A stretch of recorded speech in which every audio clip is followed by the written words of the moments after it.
Dr. Jumper, thank you so much for meeting with us today at Glaucoma 360.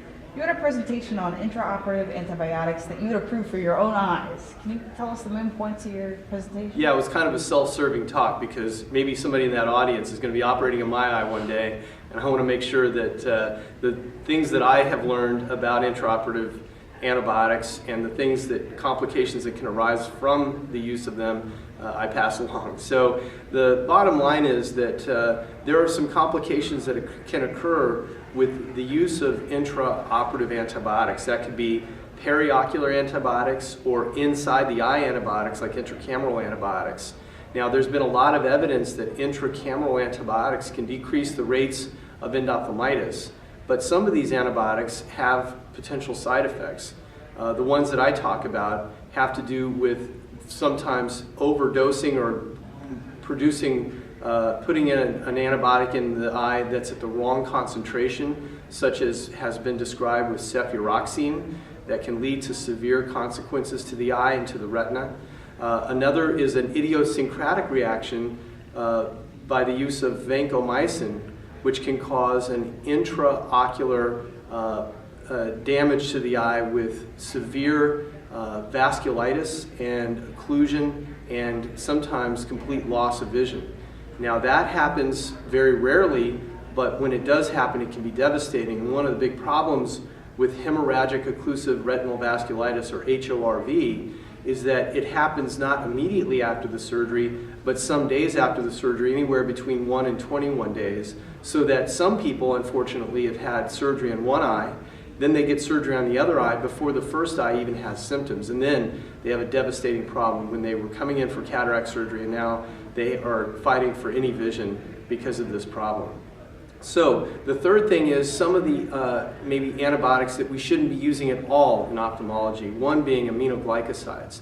I had presented a case of severe vision loss associated with the use of periocular tobramycin, which caused an infarction in the macula and severe vision loss. So that's sort of the point of the talk, and I also described the use of povidone iodine and its importance in preventing infection, and also some specific cases that I think maybe merit use of intracameral antibiotics in particular, like patients who have immune compromised states such as diabetes, patients who have been receiving multiple anti-VEGF injections. Those injections, by using Medicare claims data, we know do increase the chance of infection after cataract surgery. So patients who have had complications of the cataract surgery at the time, for instance, vitreous loss, those patients have a 4 to 5 fold increased risk of having complications with infection, and so that might merit an intracameral injection of antibiotic. So overall, just saying, kind of describing what I have learned about antibiotic use, the complications that can arise to be aware of, the drugs that we should avoid, and then the instances when it might be useful. Sure.